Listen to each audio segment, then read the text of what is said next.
पहला प्रश्न। भगवान, एक ही आरजू है कि इस खोपड़ी से कैसे मुक्ति हो जाए। आपकी शरण आया हूं।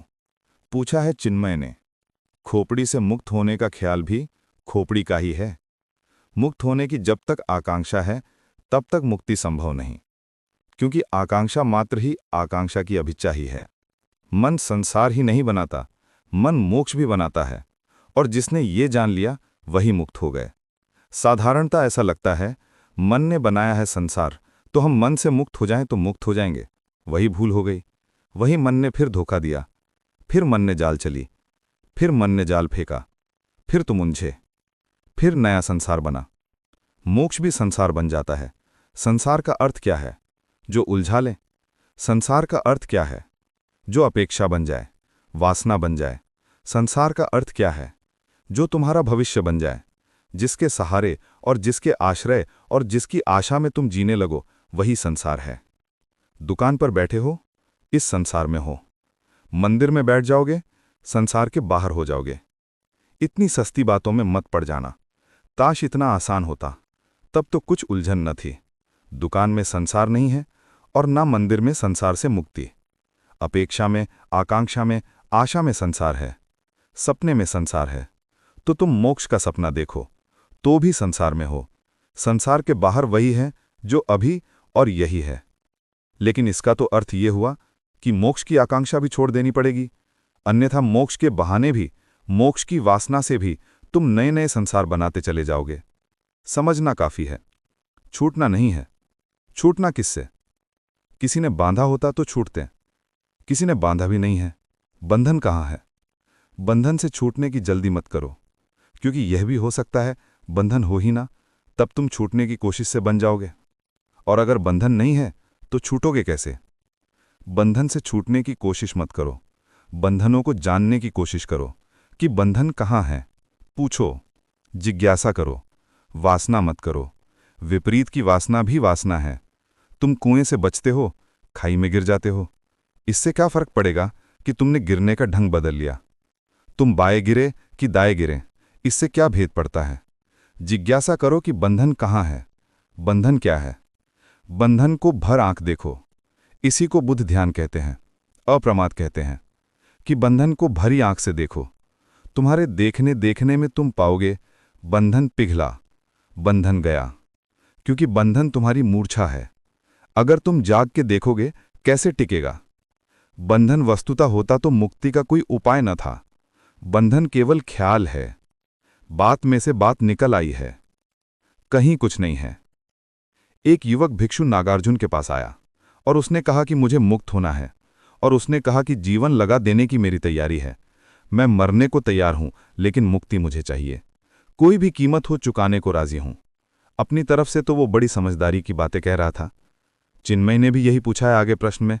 सरफरोशी की तमन्ना अब हमारे दिल में है, देखना है जोर कितना बाजुए कातिल में है। उसने भी यही कहा होगा नागार्जुन को कि मरने की तैयारी है, अब तुम्हारे हाथ में सब बात है। मुझसे ना कह सकोगे कि मैंने कुछ कमी की प्रयास में, मैं सब करने को तैयार हूं। अपनी तरफ से वो ईमानदार था, उसकी ईमानदारी पर शक भी क्या करें। मरने को तैयार था और क्या आदमी से मांग सकते हो। लेकिन ईमानदारी कितनी ही हो, भ्रांत थी। नागार्जुन ने कहा, ठहर, एक छोटा सा प्रयोग कर। फिर अभी इतनी जल्दी मरने मारने की ये भाषा ही ना समझी कि यहां मरना मारना कैसा। तो यह 3 दिन छोटा सा प्रयोग कर, फिर देखेंगे। और उससे कहा कि तू चला जा सामने की गुफा में, अंदर बैठ जा और एक ही बात पर चित्त को एकाग्र कर कि तू एक भैंस हो गया है। सामने भैंस खड़ी थी, इसलिए नागार्जुन को ख्याल आ गया कि तू एक भैंस हो गई है, सामने भैंस खड़ी है। उस युवक ने कहा जरा चिंतित होकर कि इससे मुक्ति का क्या संबंध? नागार्जुन ने कहा, वो हम 3 दिन बाद सोचेंगे। बस तू 3 दिन बिना खाए पिए, बिना सोए एक ही बात सोच कि तू भैंस हो गया है। 3 दिन बाद मैं हाजिर हो जाऊंगा। तेरे अगर इसमें सफल हो गया तो मुक्ति बिल्कुल आसान है, फिर मरने की कोई जरूरत नहीं। उस युवक ने सब दांव पर लगा दिया। वो 3 दिन न भोजन किया न सोया। 3 दिन अहिर्निश उसने एक ही बात सोची कि मैं भैंस हूं। अब 3 दिन अगर कोई सोचता रहे भैंस है, वो भैंस हो गया। हो गया नहीं कि हो गया, उसे प्रतीत होने लगा कि हो गया। एक प्रतीति पैदा हुई, एक भ्रमजाल खड़ा हुआ। जब तीसरे दिन सुबह उसने आंख खोल के देखा तो वो घबराया। वो भैंस हो गया था। और भी घबराया, क्योंकि अब बाहर कैसे निकलेगा। गुफा का द्वार छोटा था। आए तब तो आदमी थे, भैंस थे, उसके बड़े सींग थे। उसने कोशिश भी की तो सींग अटक गए। चिल्लाना चाहा तो आवाज तो न निकली। भैंस का स्वर निकला। जब स्वर निकला तो नागार्जुन भागा हुआ पहुंचा। देखा युवक है, कहीं कोई सींग नहीं, मगर सींग अटक रहे हैं। कहीं कोई सींग नहीं।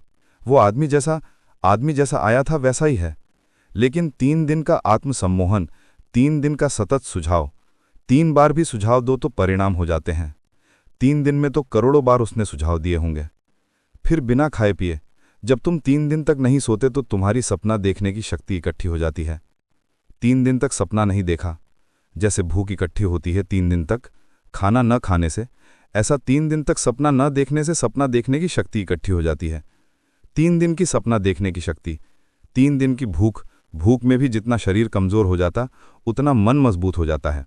भूख से शरीर तो कमजोर होता है, मन मजबूत होता है। इसलिए तो बहुत से धर्म उपवास करने लगे और बहुत से धर्मों ने रात ही जागरण किया। अगर रात भर जागते रहो तो परमात्मा जल्दी दिखाई पड़ता है, सपना इकट्ठा हो जाता है। अभी इस पर तो वैज्ञानिक शोध भी हुई है और वैज्ञानिक भी इस बात पर राजी हो गए हैं कि अगर तुम बहुत दिन तक सपना ना देखो तो हेलुसिनेशंस पैदा होने लगते हैं। फिर तुम जागते में सपना देखने लगोगे, आंख खुली रहेगी और सपना देखोगे। सपना एक जरूरत है, सपना तुम्हारे मन का निकास है, रेचन है। 3 दिन तक जागता रहा, सपने की शक्ति इकट्ठी हो गई। 3 दिन भूखा रहा, शरीर कमजोर हो गया। ये तुमने कभी ख्याल किया? बुखार में जब शरीर कमजोर हो जाए तो तुम ऐसी कल्पनाएं देखने लगते हो जो तुम स्वस्थ हालत में कभी ना देखोगे। घाट उड़ी जा रही है, तुम जानते हो कि कहीं उड़ी नहीं जा रही, अपनी घास पर लेटे हो, मगर शक होने लगता है। क्या गया है तुम्हें? शरीर कमजोर है। जब शरीर स्वस्थ होता है तो मन पर नियंत्रण रखता है। जब शरीर कमजोर हो जाता है तो मन बिल्कुल मुक्त हो जाता है। और मन तो सपना देखने की शक्ति का ही नाम है। तो बीमारी में लोगों को भूत प्रेत दिखाई पड़ने लगते हैं। स्त्रियों को ज़्यादा दिखाई पड़ते हैं पुरुषों की बजाय, बच्चों को ज़्यादा दिखाई पड़ते हैं प्रौढ़ों की बजाय। जहाँ जहाँ मन कोमल है और शरीर से ज़्यादा मजबूत है, वहीं वहीं सपना आसान हो जाता है। 3 दिन का उपवास, 3 दिन की अनिद्रा और फिर 3 दिन सतत एक ही मंत्र, यही तो मंत्र योग है। तुम बैठे अगर राम राम राम राम राम कहते रहो कई दिनों तक पागल हो ही जाओगे। एक सीमा है झेलने की। वो 3 दिन तक कहता रहा, मैं भैंस हूं, मैं भैंस हूं, मैं भैंस हूं। हो गया, मंत्र शक्ति काम कर गई। लोग मुझसे पूछते मंत्र शक्ति, उनको मैं ये कहानी कह देता हूं, ये मंत्र शक्ति है। नागार्जुन द्वार पर खड़ा हंसने लगा।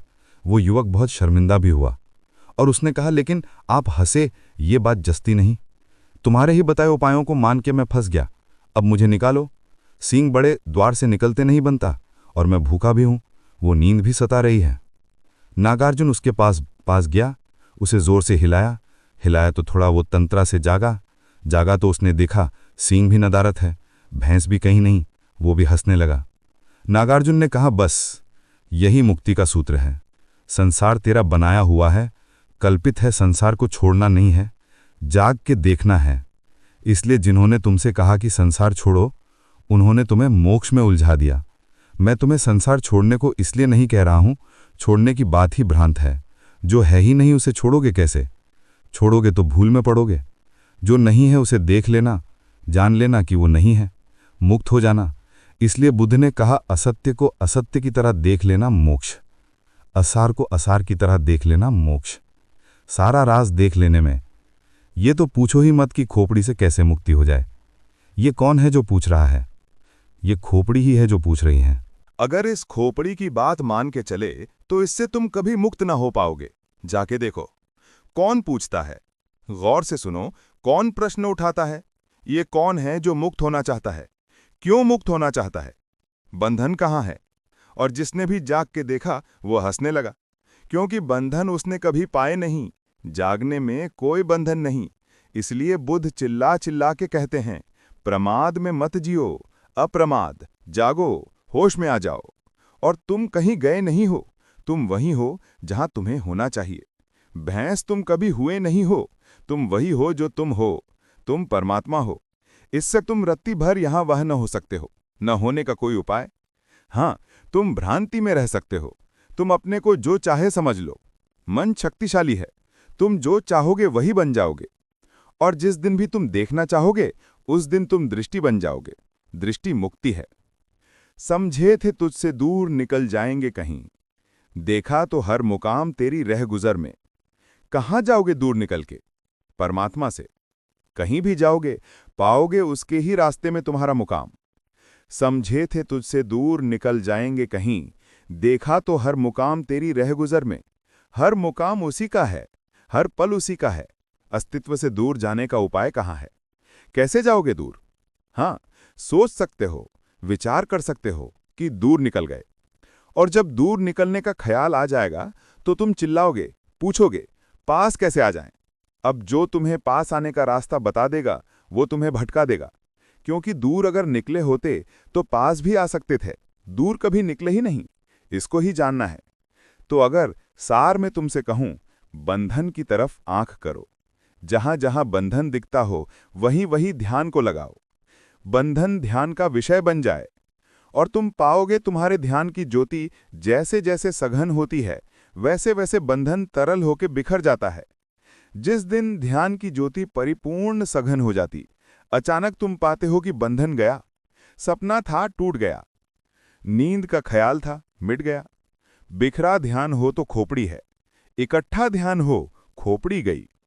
विचार ध्यान के टुकड़े हैं, छितर गया ध्यान, जैसे दर्पण को किसी ने पटक दिया, खंड खंड हो गया।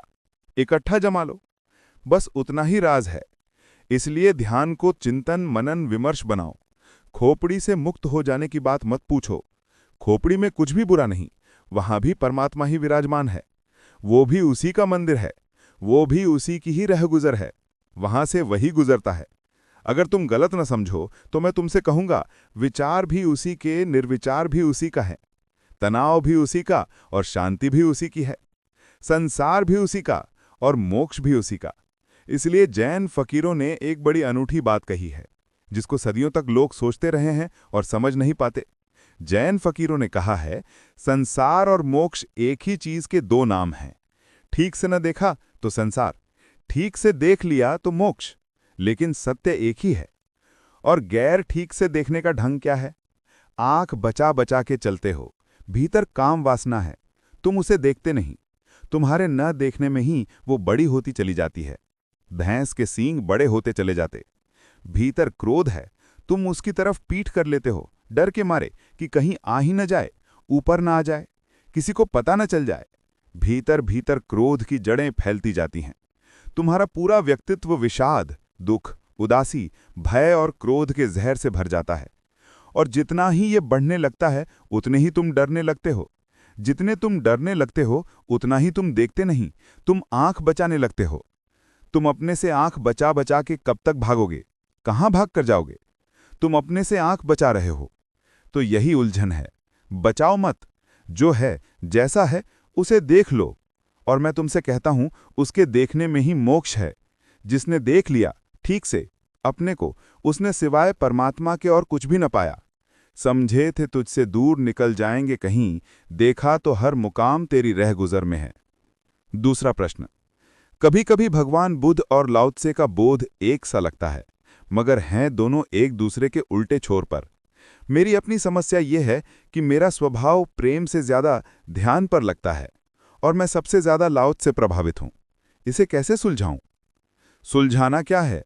अगर सुलझी सुलझी बात को उलझाना हो तो बात अलग। इसमें कहाँ समस्या है? कभी कभी मैं हैरान होता हूं कि तुम कितने कुशल हो गए हो समस्या बनाने में। जहां नहीं होती वहां बना लेते हो। अगर ध्यान में मन लगता है तो समस्या क्या है? कौन तुमसे कह रहा है प्रेम में मन लगाओ? ध्यान में मन लग गया, बस हो गई बात। जिनका ध्यान में न लगता हो वो प्रेम में लगाएं। लेकिन मेरे पास लोग आ जाते हैं, वो कहते हैं प्रेम में मन लगता है, ध्यान में नहीं लगता, बड़ी समस्या है, क्या करें? अगर तुमने जिद ही बना ली है कि समस्या तुम बनाए ही चले जाओगे, तुम्हारी मौज है। फिर से इस प्रश्न को गौर से सुनो, ये सभी का प्रश्न है। कभी कभी भगवान को और लाओ त्से का बोध एक सा लगता है, मगर हैं दोनों एक दूसरे के उल्टे छोर पर। मेरी अपनी समस्या यह है कि मेरा स्वभाव प्रेम से ज्यादा ध्यान पर लगता है और मैं सबसे ज्यादा लाओ त्से से प्रभावित हूं। इसे कैसे सुलझाऊं? सुलझाना क्या है? अगर सुलझी सुलझी बात को उलझाना हो तो बात अलग। इसमें कहाँ समस्या है? कभी कभी मैं हैरान होता हूं कि तुम कितने कुशल हो गए हो समस्या बनाने में। जहां नहीं होती वहां बना लेते हो। अगर ध्यान में मन लगता है तो समस्या क्या है? कौन तुमसे कह रहा है प्रेम में मन लगाओ? ध्यान में मन लग गया, बस हो गई बात। जिनका ध्यान में न लगता हो वो प्रेम में लगाएं। लेकिन मेरे पास लोग आ जाते हैं, वो कहते हैं प्रेम में मन लगता है, ध्यान में नहीं लगता। बड़ी समस्या है, क्या करें? अगर तुमने जिद ही बना ली है कि समस्या तुम बनाए ही चले जाओगे, तुम्हारी मौज है। फिर से इस प्रश्न को गौर से सुनो, यह सभी का प्रश्न है। कभी कभी भगवान को और लाओ त्से का बोध एक सा लगता है, मगर हैं दोनों एक दूसरे के उल्टे छोर पर। मेरी अपनी समस्या यह है कि मेरा स्वभाव प्रेम से ज्यादा ध्यान पर लगता है। इसमें समस्या कैसी है? ये तो समाधान है। छोड़ो प्रेम की बकवास, तुम्हारे लिए बकवास है, उसकी तुम चिंता न करो।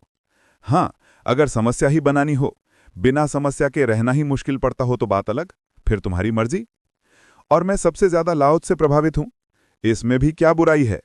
ये तो बहुत ही बढ़िया है। बुद्ध को भूल ही जाओ, लेना देना क्या है? लाओ त्से काफी है। तुम्हारी हालत ऐसी है कि तुम दाएं रास्ते पर चलते हो तो बायां रास्ता समस्या बन जाता है, कि दाएं पर चलते हैं। अगर दाएं पर चलते हो तो बायां समस्या बन जाता है। दोनों रास्तों पर एक साथ चलोगे भी कैसे? तुम अकेले हो, रास्ते बहुत हैं, अनेक रास्ते हैं। अगर सब पर चलना चाहा तो पागल हो जाओगे।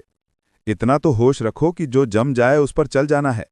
मैं तुमसे बुद्ध, लाओ त्से, महावीर, कृष्ण, क्राइस्ट की बात कर रहा हूं, ताकि कोई तुम्हें जम जाए। मगर मैं जानता हूं तुम खतरनाक हो। तुम बजाय किसी को जमाने के, अगर तुम कहीं थोड़े बहुत जमे भी होगे तो उसको भी उखाड़ डालोगे। मैं तुम्हें सब रास्ते खोल दे रहा हूं, ताकि जिससे तुम्हारा तालमेल बैठ जाए वहीं से तुम्हारी मंजिल आ जाए।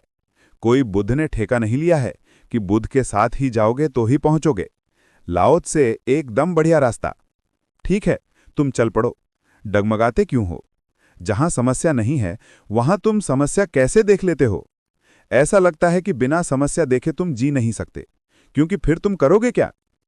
एक मेरे पुराने मित्र हैं, मेरे साथ पढ़े भी, फिर मेरे साथ विश्वविद्यालय में शिक्षक भी थे। कोई 15 साल बाद मुझे मिलने आए। कहने लगे, आपकी सब समस्या मिट गईं, कोई प्रश्न न रहा। तो फिर आप करते क्या होंगे? खाली आदमी जिएगा कैसे? कुछ तो करने को चाहिए। उनकी तकलीफ मैं समझता हूं। वो सोच भी नहीं सकते कि खाली होने में भी कोई रस हो सकता है। खाली होना उन्हें घबराहट देगा। कुछ भी करने को नहीं है, कोई समस्या नहीं, कोई प्रश्न नहीं, न हो तो आदमी बना लेता है। मैं तुमसे कहता हूं समस्याएं हैं नहीं, तुमने बनाई। इस प्रश्न की ही बात नहीं कर रहा हूं, तुम्हारे सब प्रश्नों की बात कर रहा हूं। ये प्रश्न तो बहुत सीधा साफ है, इसलिए तुम पकड़ में आ गए। तुम बहुत चालबाजी भी करते हो।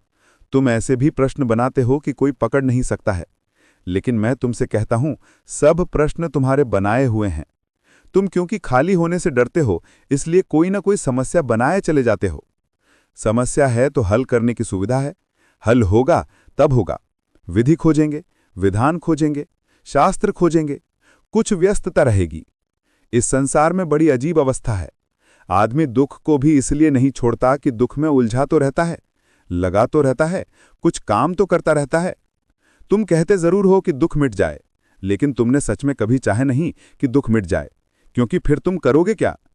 तुम कहते हो अशांति मिट जाए, लेकिन तुमने कभी पूछा कि अशांति मिट जाएगी तो तुम करोगे क्या? नहीं, भीतर एक भरोसा है कि मिटने वाली नहीं है, इसलिए पूछते रहो, कोई अर्ज नहीं। मिटेगी थोड़ी। तुम्हारे सामने अगर एकदम से शून्य का द्वार खुल जाए, तुम भाग खड़े होगे। तुम फिर लौट कर ना देखोगे। रविंद्रनाथ का गीत है कि जन्मों जन्मों तक खोजा परमात्मा को, जब तक न मिला तब तक बड़ी बेचैनी थी और दौड़ थी और तड़प थी। लोग तड़प का भी बड़ा मजा लेते, बड़ा प्रदर्शन करते। परमात्मा को खोजने जा रहे, अहंकार की बड़ी तृप्ति होती। कहीं दूर से उसकी झलक मिलती तो जन्मों जन्मों तक यात्रा करके वहां पहुंचते, लेकिन तब तक वो कहीं और जा चुका होता। पर एक दिन मुश्किल हो गई, उसके द्वार पर ही पहुंच गए। भक्ति लगी थी, पुराना जोश जन्मों जन्मों का पाने का।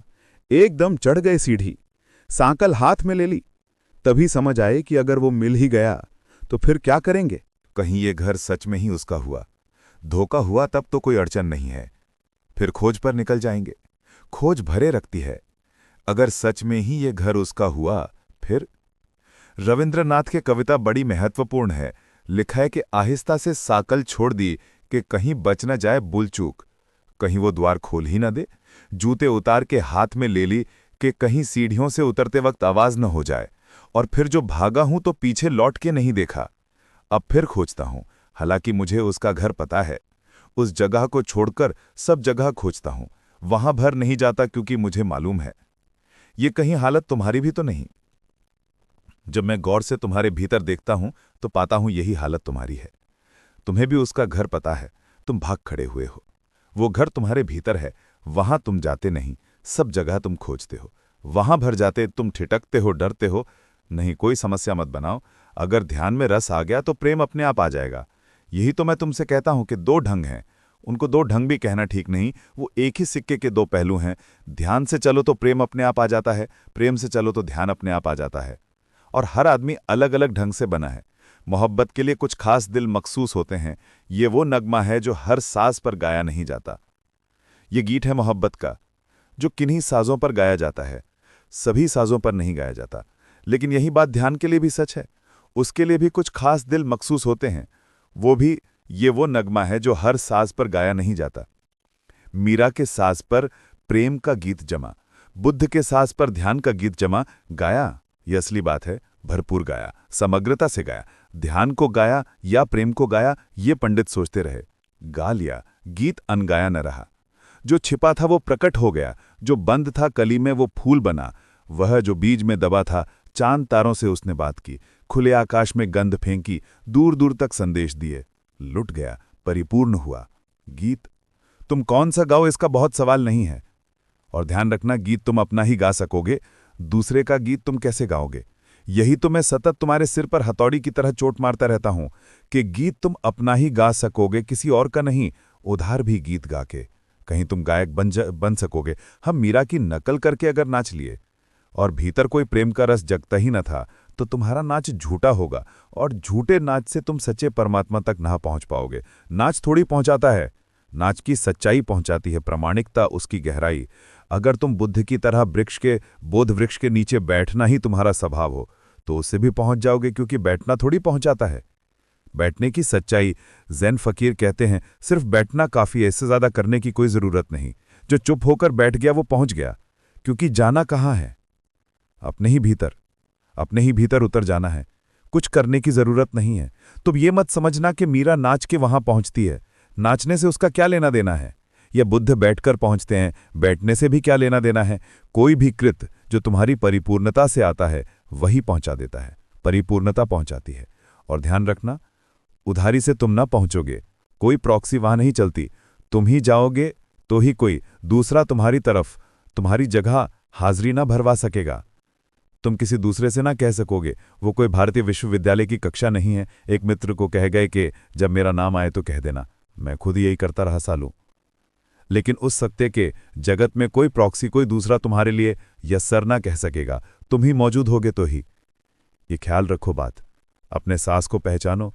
ध्यान से मन लग रहा है तो तुम्हारा सांस खुद ही तुमसे कह रहा है कि गाओ गीत ध्यान का। मोहब्बत के लिए कुछ खास दिल मखसूस होते हैं। ये वो नगमा है जो हर सांस पर गाया नहीं जाता।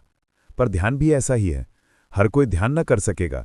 मीरा को लाख कहो कि बैठ जा तो वो बैठ ना सकेगी, वो बैठना दुभर हो जाएगा। बुद्ध को कहो नाचो थोड़ा, सोचो उन पर कैसी मुसीबत ना आ जाएगी। तुम कितना ही बैंड बाजा बजाओ, उनके पैर में थिरकन भी ना होगी। तुम्हारा बैंड बाजा सुन के वो और भी आंख बंद करके शांत हो जाएंगे। अलग अलग साज हैं, अलग अलग नगमे हैं, हर साज का अपना नगमा है। अपने साज को पहचानो, नगमे की नकल मत करना। तुम्हारा साज बजने लगे, गुलाब गुलाब बने, कमल कमल बने। जब वो खुल जाएंगे तो दोनों ही परमात्मा के चरणों में समर्पित हो जाते हैं।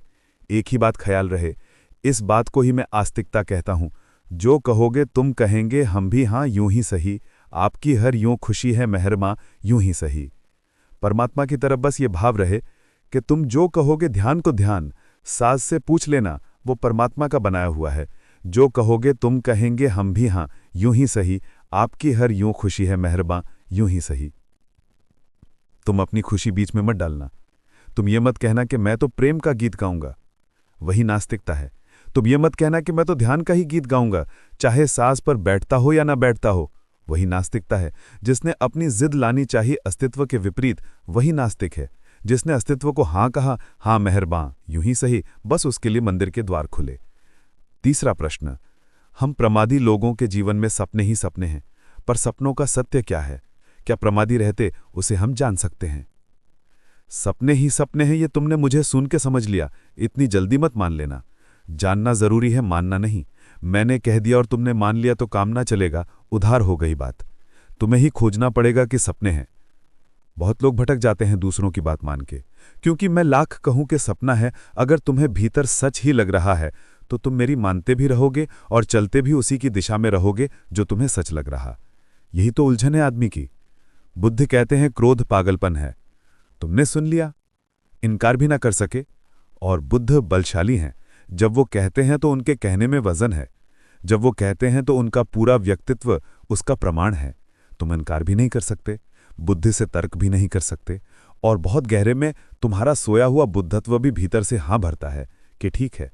कितना ही तुम झुटलाओ, अपने भीतर को भीतर भी कहता है कि ठीक है। संगीत कहते हैं कि अगर कोई बड़ा कुशल संगीतज्ञ वीणा बजाए और दूसरी वीणा कमरे में सिर्फ रखी हो तो उसके तार भी झंझनाने लगते हैं, वो भी जवाब देने लगते, वो भी प्रतिध्वनित होने लगते हैं। पुराने दिनों में तो यही कसौटी थी संगीतज्ञ की, कि अगर कोई सच में वीणा बजाने में कुशल हो गया है तो तभी कुशल माना जाता था जब दूसरे कोने में रखी वीणा जवाब देने लगे। तुम्हारी वीणा भर बजाने का सवाल नहीं है। अगर तुम्हारी वीणा सच में बज रही है तो प्रतिध्वनि उठनी शुरू हो जाएगी शांत कोने में बैठी वीणा से भी, क्योंकि वीणा भी ऐसी ही वीणा है, सोई है, किसी ने छेड़ा नहीं है उसके तारों को, लेकिन ये आवाज छेड़ देगी।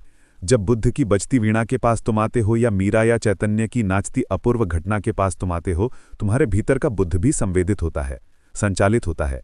तुम्हारे भीतर का बुद्ध भी प्रतिध्वनित होता है। तो तुम भी भीतर से अनुभव करते हो कि ठीक है, और बुद्ध का बल है, वो भी कहता है ठीक है। लेकिन इन दोनों के बीच में तुम्हारा अपना अनुभव है, उसकी बड़ी परत है। वो तुमसे कहीं चली जाती है कि बुद्ध ठीक कहते हैं, लेकिन अभी मेरे लिए नहीं। ठीक है अंत में, पर अभी मैं संसारी आदमी हूं, होगा ठीक आखिर में, फिर भी कौन जाने। तुम बीच में संदेह भी उठाते जाते हो। तुम तर्क भी नहीं कर सकते, बुद्ध से लड़ भी नहीं सकते। और बुद्ध को तुम स्वीकार भी कैसे करो? इनकार भी नहीं कर सकते, स्वीकार करना भी मुश्किल है। इन दोनों के बीच दुविधा में तुम्हारा जीवन हो जाता है। तब तुम मानते बुद्ध की हो और करते अपनी। तब तुम मानते तो यही हो, दीवार पर लिख लेते हो क्रोध पाप है, लेकिन तुम्हारी जिंदगी में क्रोध ही क्रोध लिखा होता है। तुम कहते हो ये तो दीवार पर इसलिए लिखा है ताकि याद रहे, लेकिन जब तुम्हें भीतर ही याद नहीं रहता तो दीवार पर लिखा हुआ क्या याद आएगा, क्या काम पड़ेगा? हाँ, जब तुम क्रोध ना करोगे तब तुम पढ़ लोगे और पछता लोगे, और जब क्रोध आएगा तब तो तुम्हें भीतर की लिखावट भी दिखाई नहीं पड़ती, दीवार को कौन देखेगा? जियोगे तुम अपने ही ढंग से, मान लोगे बुद्ध की, उससे एक अड़चन पैदा होगी, एक दुविधा, एक द्वंद्व। तुम दोहरे हो जाओगे, तुम पाखंडी हो जाओगे, कहोगे कुछ, करोगे कुछ।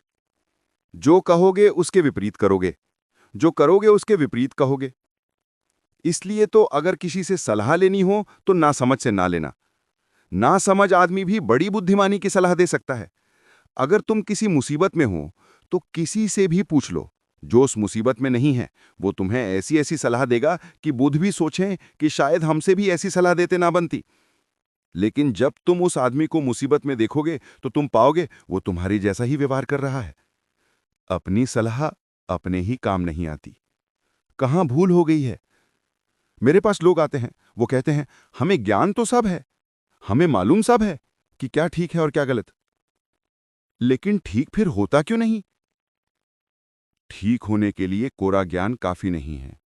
ठीक होने के लिए ध्यान जरूरी है, ज्ञान जरूरी नहीं। ज्ञान के बिना भी ठीक हो सकता है, ज्ञान के होते भी ठीक ना हो। ध्यान चाहिए।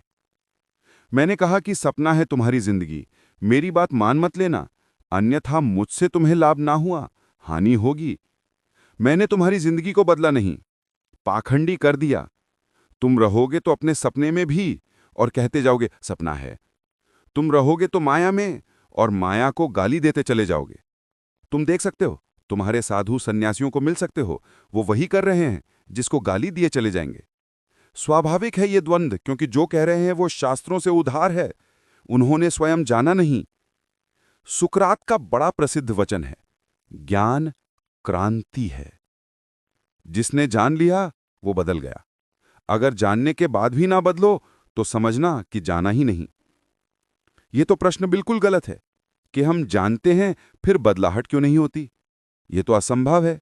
जिसने जान लिया आग जलाती है, वो आग में हाथ ना डालेगा, और अगर डालता हो तो सिर्फ एक ही प्रमाण देता है कि उसने सुना होगा किसी से कि आग जलाती है, खुद जाना नहीं है।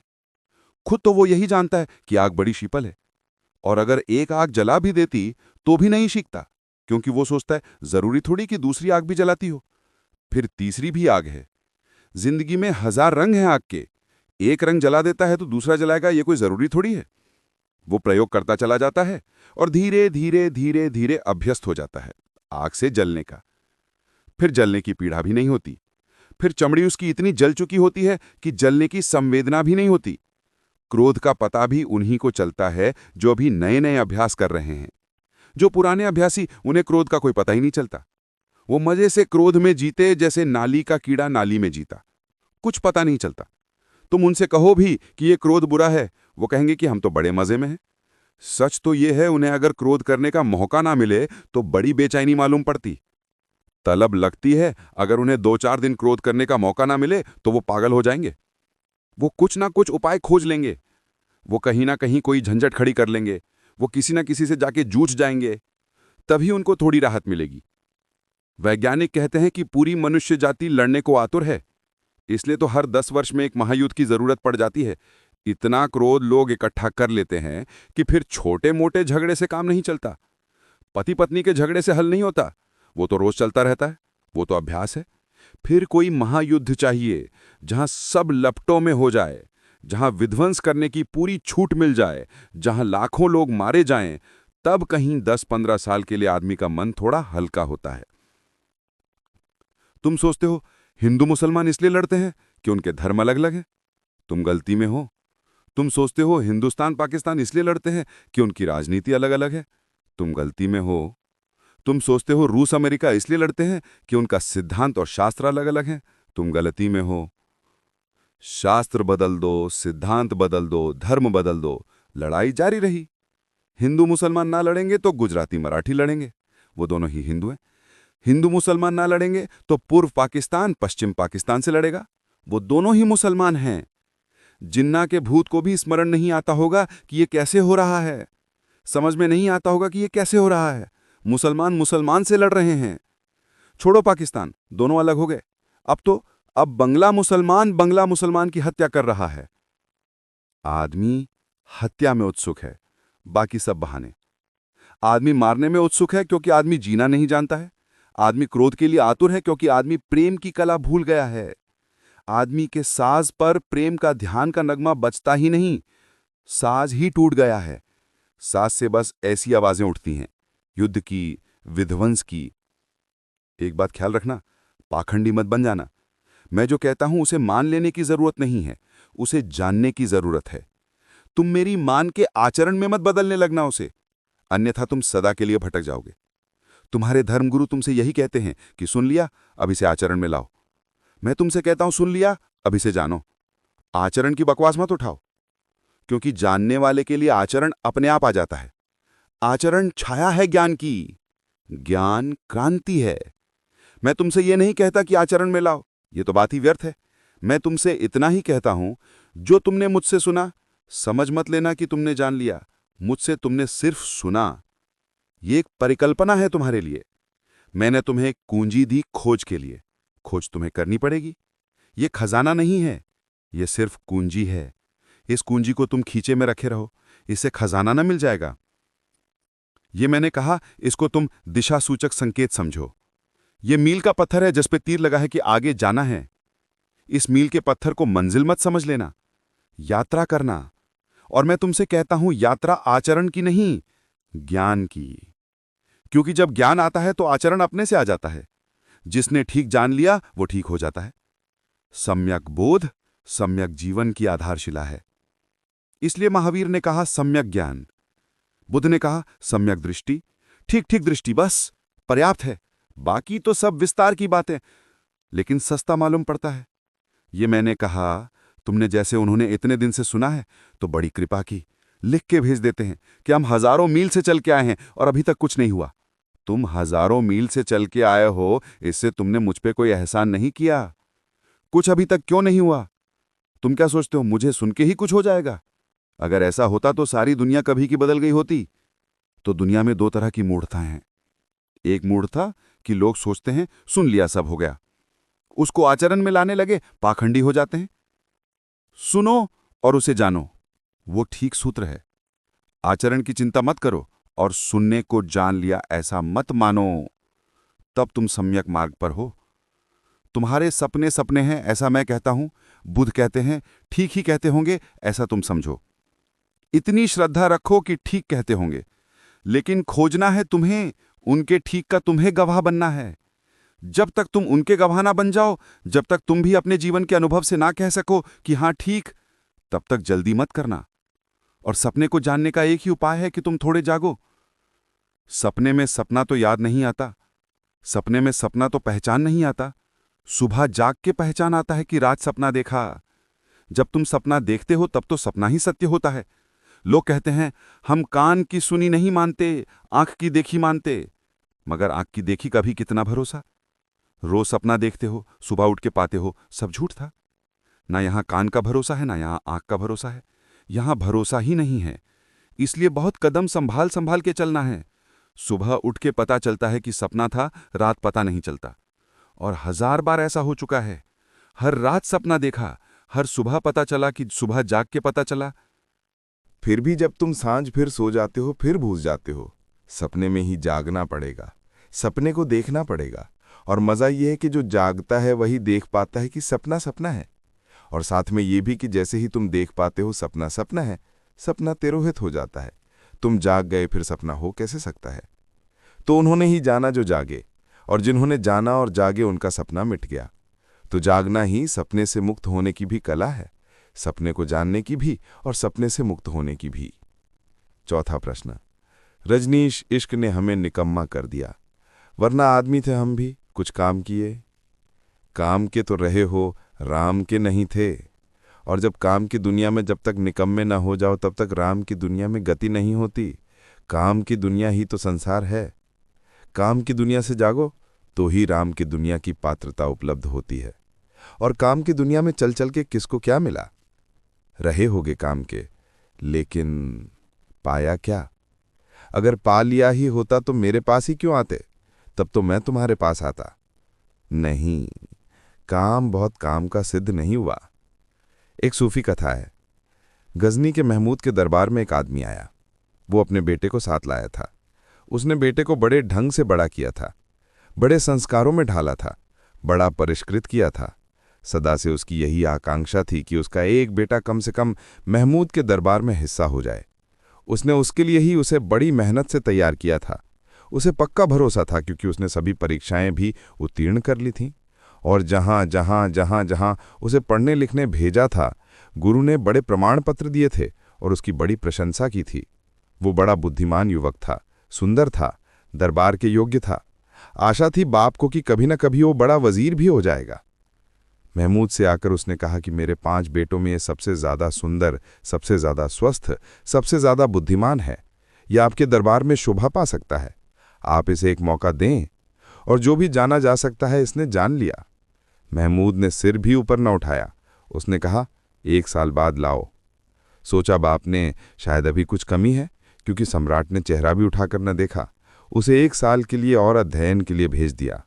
साल भर के बाद जब वो और अध्ययन करके लौट आया, अब अध्ययन को भी कुछ न बचा, वो आखिरी डिग्री ले आया, फिर लेकर पहुंचा। महमूद ने उसकी तरफ देखा लेकिन कहा ठीक है, लेकिन इसकी क्या विशेषता है? किस लिए तुम चाहते हो कि दरबार में रहे? तो उसके बाप ने कहा इसे मैंने सूफियों के सत्संग में बड़ा किया है। सूफी मत के संबंध में जितना बड़ा आप ये जानकार है, दूसरा खोजना मुश्किल है। यह आपका सूफी सलाहकार होगा। रहस्य धर्म के कोई ना कोई जानने वाला दरबार में होना चाहिए, नहीं तो दरबार की शोभा नहीं। सब हैं आपके दरबार में, बड़े कवि हैं, बड़े पंडित हैं, बड़े भाषाविद हैं, कोई सूफी नहीं। महमूद ने कहा ठीक है, 1 साल बाद लाओ। 1 साल बाद फिर ले उपस्थित हुआ। अब तो बाप भी थोड़ा डरने लगा कि ये तो हर बार 1 साल। महमूद ने कहा कि ऐसा करो, तुम्हारी निष्ठा है, तुम सतत पीछे लगे हो, इसलिए मुझे भी लगता है कुछ करना जरूरी है। तुम हार नहीं गए हो, हताश नहीं हो गए हो। अब ऐसा करो, इस युवक को, उसने कहा कि तुम जाओ और किसी सूफी को अपना गुरु मान लो और किसी सूफी को खोज लो जो तुम्हें अपना शिष्य मानने को तैयार हो। तुम्हारा गुरु मान लेना काफी नहीं है, कोई गुरु तुम्हें शिष्य की तरह स्वीकार करे, फिर साल भर बाद आ जाना। वो युवक गया, एक गुरु के चरणों में बैठा। साल भर बाद बाप उसका लेने आया, वो गुरु के चरणों में बैठा था। उसने बाप की तरफ देखा ही नहीं। बाप ने उसे हिलाया कि ना समझ क्या कर रहा है, उठ, साल बीत गया, फिर दरबार चलना है। उसने बाप को कोई जवाब भी ना दिया। वो अपने गुरु के पैर दबा रहा, वो पैर ही दबाता रहा। बाप ने कहा कि व्यर्थ गया, काम से गया, निकम्मा सिद्ध हो गया, इसीलिए हमने तुझे पहले किसी सूफी फकीर के पास नहीं भेजा था, हम सूफी पंडितों के पास भेजते रहे। ये महमूद ने कहा कि झंझट बता दी कि कोई गुरु खोजा और फिर कोई गुरु जो तुझे शिष्य की तरह स्वीकार करे, तो सुनता क्यों नहीं? क्या तू पागल हो गया कि बहरा हो गया? मगर वो युवक चुप ही रहा। साल बीत गई, बाप दुखी होकर घर लौट गया। महमूद ने पूछवाया कि लड़का आया क्यों नहीं? बाप ने कहा कि व्यर्थ हो गया, निकम्मा साबित हो गया, क्षमा करे, मेरी भूल थी, मैंने पत्थर को हीरा समझा। लेकिन महमूद ने अपने वजीरों से कहा कि तैयारी की जाए, उस आश्रम में जाना पड़ेगा। महमूद खुद आया, द्वार पर खड़ा हुआ। गुरु लड़के को हाथ से पकड़ के दरवाजे पर लाया और महमूद से उसने कहा कि अब ये तुम्हारे लिए योग्य है, क्योंकि पहले तो ये तुम्हारे पास जाता था, अब तुम इसके पास आए। बाप की दृष्टि में ये निकम्मा हो गया, किसी काम का ना रहा, अब ये परमात्मा की दुनिया में काम का हो गया है। अगर ये राजी हो और तुम ले जा सको तो तुम्हारा दरबार शोभायमान होगा, ये तुम्हारे दरबार की ज्योति हो जाएगा। कहते हैं मोहम्मद ने बहुत हाथ पैर जोड़े, पर उस युवक ने कहा कि अब इन चरणों को छोड़कर कहीं जाना नहीं। दरबार मिल गया। ठीक पूछते हो तुम कि वरना आदमी थे हम भी कुछ काम के, जरूर किसी न किसी काम के रहे ही होंगे।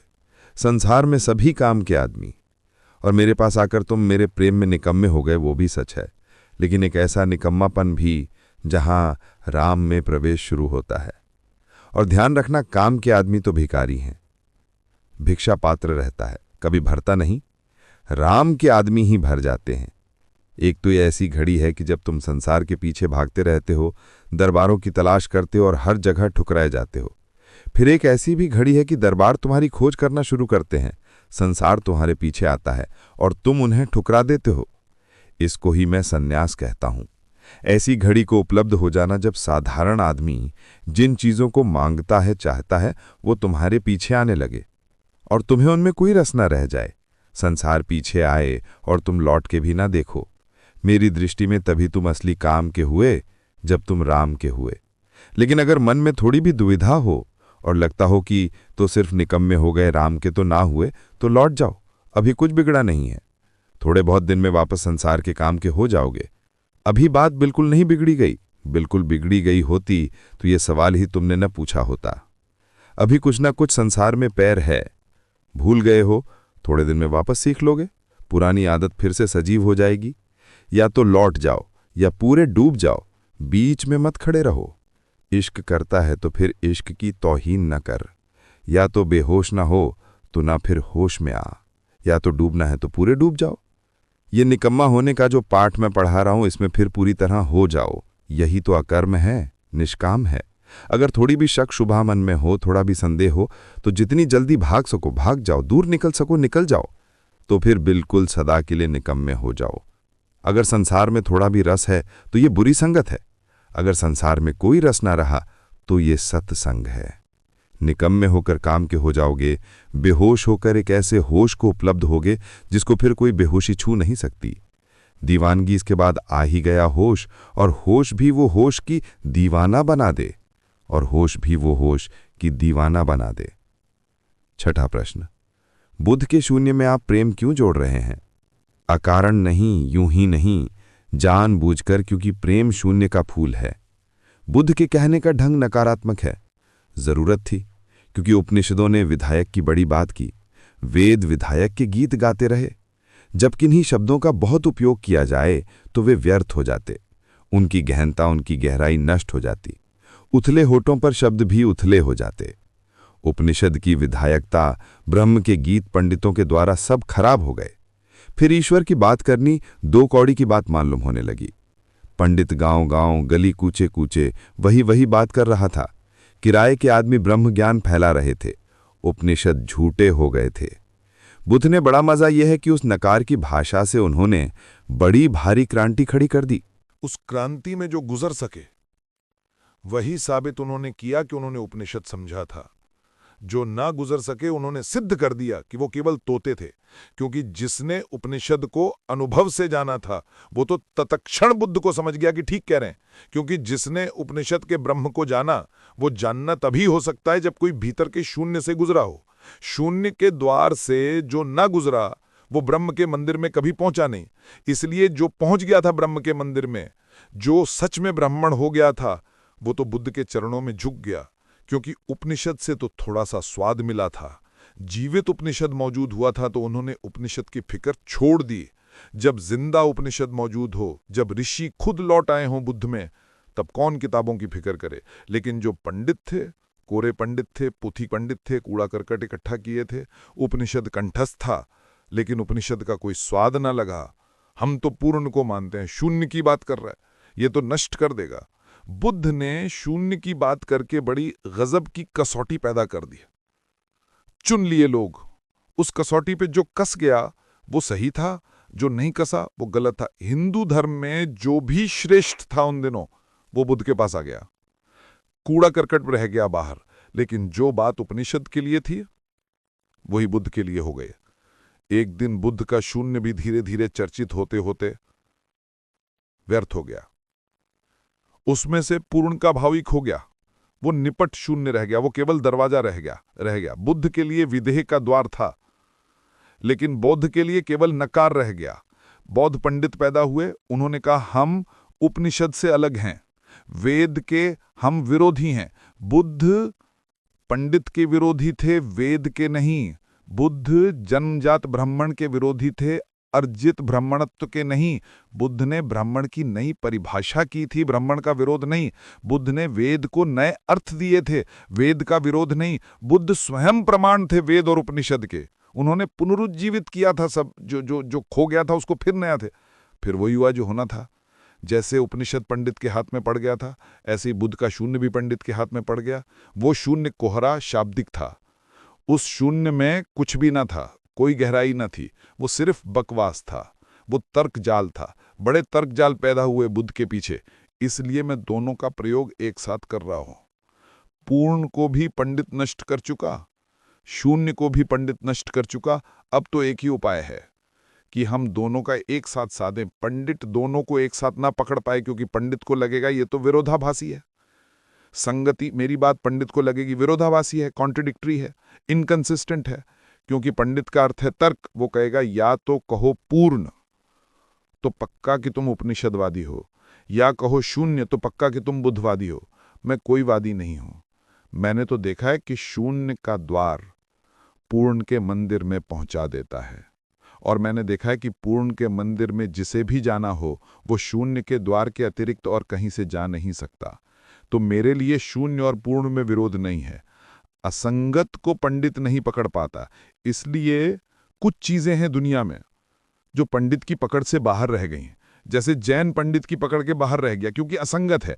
पंडित लाख उपाय करे तो भी उसे झंझट होती है कि इसको बिठाए कैसे, तर्क में कैसे बिठाएं। तो मैं जो तुमसे कह रहा हूं वो जैन है, वो विरोधाभास है, पैराडॉक्स है, ताकि पंडित से बच सके। सिर्फ पैराडॉक्स पंडित से बच सकता है और कोई नहीं बच सकता। बुद्ध नहीं बच सके, उपनिषद नहीं बच सके, इसलिए मैं बुद्ध के शून्य की चर्चा कर रहा हूं और प्रेम की भी साथ ही साथ। तुम्हें अड़चन होती होगी क्योंकि पख बच सकता है और कोई उपाय नहीं। इसी भांति का एक और प्रश्न है। बुद्ध ने 4 आर्य सत्य कहे हैं। दुख है, दुख के कारण है, दुख निरोध है, दुख निरोध की अवस्था है। आपको सुनकर लगता है कि आप भी 4 आर्य सत्य कहते हैं। आनंद है, जीवन आनंद का उत्सव है, जीवन की परम सत्ता है। 2 बुद्ध पुरुषों के आर्य सत्यों में इतना विरोधाभास क्यों? एक ही बात है। बुद्ध का ढंग नकार है। वो कहते हैं दुख है, दुख को मिटा दो, जो बचेगा उसकी वो बात नहीं करते। मैं तुमसे उसकी बात कर रहा हूं जो बचेगा, उसकी भी बात कर रहा हूं जो बचेगा। दुख है, बिल्कुल ठीक, दुख को मिटा दो तो जो बचेगा वो आनंद है। दुख के कारण है, उनको हटा दो, आनंद की बुनियाद पड़ जाएगी। दुख को मिटाने के साधन है, आनंद को पाने के साधन हैं वो एक ही हैं। जो दुख को मिटाने के साधन है वही आनंद को पाने के साधन है। जो बीमारी को मिटाने की औषधि है वही स्वास्थ्य को पाने का उपाय है। जो अंधेरे को हटाने का ढंग है वही प्रकाश को पाने की व्यवस्था है। बुद्ध कहते हैं दुख निरोध की अवस्था है निर्वाण, पर दुख निरोध का उपयोग करते हैं ब्रह्म उपलब्धि, पूर्ण का आगमन। उसका भी उपयोग नहीं करते, उनकी मजबूरी थी। पंडितों ने खराब कर दिया था, उन्हें बहुत सावधान होकर चलना पड़ा, एक एक शब्द सोच के उपयोग करना पड़ा। मैं जानता हूं उनकी अड़चन कितनी रही होगी, क्योंकि आनंद से भरे हुए व्यक्ति को दुख है, दुख के कारण है, दुख दूर करने के उपाय हैं, दुख निरोध की अवस्था है। कैसा मुश्किल पड़ा होगा। आनंद से लबालब आनंद की बाढ़ आई हो, उसको दुख की चर्चा करनी पड़ी। उपनिषद दुख की चर्चा ही नहीं करते, वो कहते हैं ब्रह्म है। दुख का कोई बात ही नहीं करते, निराशावादी हैं। दुख की बात करते हैं, रुग्ण हैं। थोड़े बुद्ध से ज्यादा स्वस्थ आदमी कहाँ हुआ, लेकिन बुद्ध की मजबूरी थी, उनको निषेध का उपयोग करना पड़ा, क्योंकि जैसे ही वो विधेय का उपयोग करते पंडित सिर हिलाने लगते। वो कहते बिल्कुल ठीक। जैसे कि वो जानते हैं बुद्ध ने जब दुख की बात की और दुख की बात की तो पंडित चौंका। उसने कहा ये आदमी जान नहीं सकता, ये पंडित से बचने की व्यवस्था थी। ये पंडित को पास नहीं आने दिया बुद्ध ने। पंडित बीमारी है, वो मंदिर में आ जाए मंदिर नष्ट हो जाता है, और वो पूरी कोशिश करता है आने की, जब तक कि द्वार पर ही विरोधाभास ना मिल जाए। ये दो बातें हैं नहीं, तुम्हें दो बातें दिखाई पड़ती हैं क्योंकि तुम दुख में खड़े हो। तुम्हें यह दिखाई ही नहीं पड़ता कि दुख से आनंद कैसे जोड़ सकता है। तुम अंधेरे में खड़े हो, तुम्हें यह दिखाई ही नहीं पड़ सकता कि अंधेरा केवल प्रकाश का अभाव है। अंधेरे से तुम प्रकाश को जोड़ ही नहीं पाते, कैसे जोड़ोगे? प्रकाश तुमने कभी देखा नहीं, लेकिन मैंने प्रकाश देखा है। और मैं तुमसे कहता हूं कि अंधेरे का ना हो जाना प्रकाश है, या प्रकाश का हो जाना अंधेरे का ना हो जाना, ये दो चीजें नहीं हैं, विरोधाभास नहीं है। अगर साध्य की पूछते हो तो आनंद, अगर साधन की पूछते हो तो दुख, अगर मंजिल से भी ज्यादा जरूरी मार्ग की बात है, अगर मुझसे कोई कहे कि उपनिषद और बुद्ध में चुनना है तो मैं किसको चुनूंगा? तुम्हारे लिए अगर चुनना हो तो बुद्ध को चुनूंगा, मेरे लिए अगर चुनना हो तो उपनिषद को चुनूंगा, क्योंकि मैं जो कहना चाहता हूं वो उपनिषद ने कहा है। तुम्हें जहां पहुंचना है वो बुद्ध के मार्ग से ही चल के वहां पहुंच सकोगे। अगर मंजिल पे पहुंचने वाले लोगों को चुनाव करना हो तो वो उपनिषद को चुनेंगे, क्योंकि उपनिषद में जो अभिव्यक्ति है वो मंजिल की है। मार्ग पे चलने वालों को अगर चुनना हो तो बुद्ध ही सहारा है, क्योंकि अभी मार्ग की कठिनाइयां, अभी स्वस्थ की चर्चा, और स्वस्थ हो नहीं रहे, तुम बीमार हो, अभी प्रकाश के लिए तुम कैसे नाचोगे? अभी अंधेरे के सिवाय तुमने कुछ भी नहीं जाना। इसलिए बुद्ध का इतना प्रभाव पड़ा। किसी ने पूछा है कि बुद्ध के समय में और भी बड़े चिंतक थे। खुद जैन तीर्थंकर महावीर थे, प्रकृति पुत्र था, मखली गोशाल था, अजित केस कंबलीन था, बड़े विचारक थे, बड़े उपलब्ध लोग थे। इनका प्रभाव क्यों नहीं पड़ा? बुद्ध का जैसा प्रभाव पड़ा किसी का भी ना पड़ा। क्या मामला है? पंडित उसे इतना दोहरा चुका था कि उसमें कुछ भी नया ना था, उसका कोई प्रभाव ना पड़ा। बुद्ध ने नकार की बात की, पूरा बुद्ध से छा गया। बुद्ध पूरब के सूर्य हो गए। कुल कारण इतना था कि बुद्ध ने कहने का एक नया ढंग खोजा, और बुद्ध ने जो कहा वो मार्ग पर चलने वाले के लिए उपयुक्त था। मंजिल पे पहुंच के तो तुम भी नाच लोगे, उपनिषद के रहस्य अपने आप खुल जाएंगे, लेकिन मंजिल पे पहुंचोगे कैसे? बुद्ध ने केवल मार्ग की बात की है। इसलिए वो कहते हैं दुख है, इसे अनुभव करो, दुख के कारण है, इसे खोजो। दुख है, पूरा नकार है। बुद्ध ने अपने को चिकित्सक कहा कि मैं एक चिकित्सक हूं, एक वैद्य हूं, मैं कोई विचारक नहीं हूं, मैं केवल बीमारी का निदान करता हूं, औषधि बताता हूं। स्वस्थ के क्या गीत गाएं तुमसे? जब तुम स्वस्थ हो जाओगे खुद ही गा लेना। लेकिन मैं दोनों बातें कर रहा हूं क्योंकि बुद्ध का नकार भी अब उतना ही धूल से भर गया जितना कभी उपनिषद का विधेय था। बौद्ध पंडितों ने उसे भी खराब कर दिया। अब फिर से जरूरत है कि हम उस धूल को झाड़ें। अगर मैं सिर्फ विधेय की बात करूं तो लोग समझेंगे मैं हिंदू नहीं हूं, मैं सिर्फ मैं ही हूं। इसलिए मैं दोनों की बात कर रहा हूं ताकि तुम मुझे किसी कोठी में ना रख पाओ। और पंडित की सबसे बड़ी तकलीफ यही है, तर्क की सबसे बड़ी अड़चन यही है कि जब तक कोटी ना बने तब तक उसकी पकड़ में कोई बात नहीं आती। जैसे ही कोटी बनी कि तर्क हिसाब किताब जमा लेता है, फिर वो समझ लेता है कि बात क्या है, फिर कोई अड़चन नहीं रह जाती। उसके पास सब जमे हुए लेबल लगे, वो लेबल लगा लेता है। बस लेबल लगाने की सुविधा मिली बुद्धि को कि बात गई, खत्म हुई, समाप्त हुई, उसके प्राण निकल गए, वो नपुंसक हो गई। जितनी देर तक हम बचा सकें। आखिरी प्रश्न आपका, बोलना खुद किसी शेर व शायरी से कम नहीं, फिर उसमें ये और शेर व शायरी, ये मीठा मोड़ क्यों कर आया? कोई रहस्य नहीं। बड़ी गैर रहस्य की बात है, लेकिन पूछ लिया अब इसलिए कह देना चाहिए। मुल्ला नसरुद्दीन बाहर जा रहा था। मैंने उससे कहा, बड़े मियाँ तुम बाहर चले मेरा क्या होगा? तुम रहते हो, तुम रोज रोज समझदारियां करते हो, ना समझों को समझाने में मैं उनका उपयोग कर लेता हूं। तुम छुट्टी पर जा रहे हो, महावीर ना हो। तो जब तक मुल्ला नहीं आया तब तक आज इतना ही। Thank you.